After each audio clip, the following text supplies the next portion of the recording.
So today we are at the end of the chapter journal entry, books of original entry, journal entry.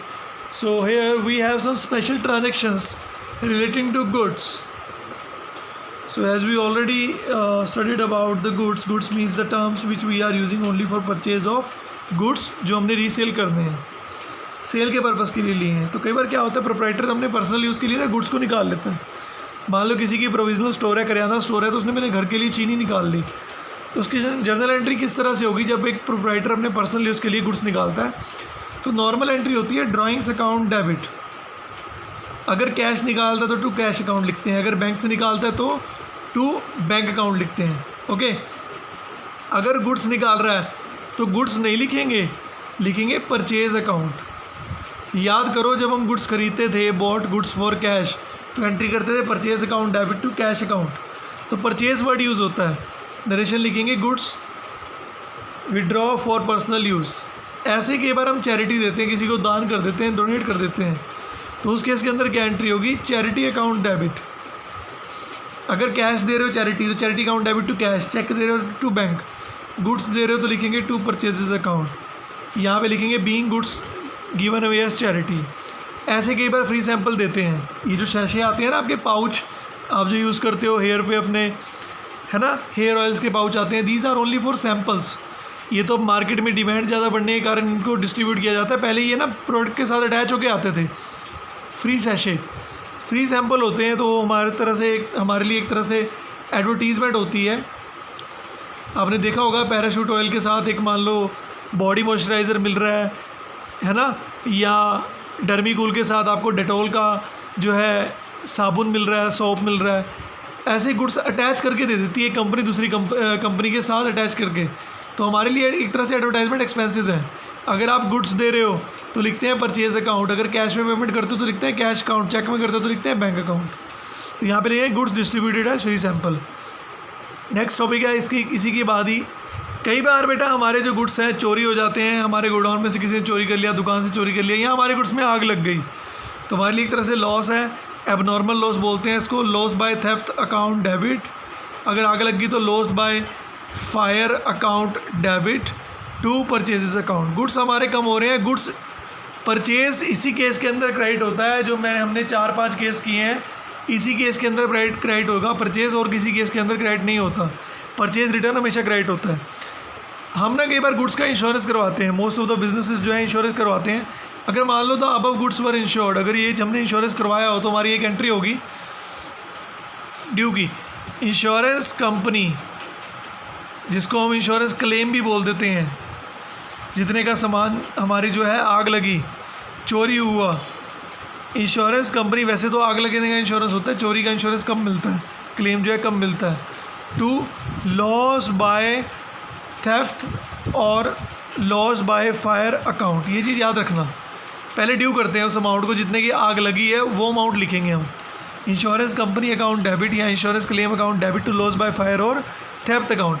अगर तो मान लो insurance company ने पूरा claim admit कर लिया, if the full amount of claim is receive, वैसे तो पूरा देती नहीं, अगर मान लो फिर भी दे दे, आजकल दे देती है फिर भी, bank account debit to insurance company account. Because credit the giver कौन है? इंश्योरेंस कंपनी पैसे देगी, बैंक में आएगा हमेशा, कैश में कभी भी नहीं आता.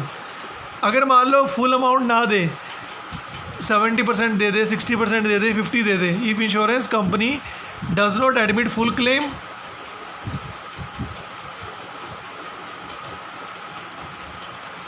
और पार्शल क्लेम, और एडमिट पार्शल क्लेम एक ही बात है, आधा क्लेम दिया, तो जितना आया उसे हम लिखेंगे बैंक अकाउंट डेबिट में. जो नहीं आया वो हमारे लिए लॉस है, उसे लिखेंगे profit and loss account debit. और क्रेडिट द गिवर कौन है?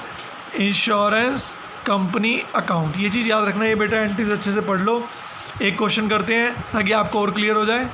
बेटा क्वेश्चन नंबर 20 करते हैं. फर्स्ट एंट्री इसमें हम बनाते हैं, स्टेटमेंट है goods for 50,000 were destroy by fire.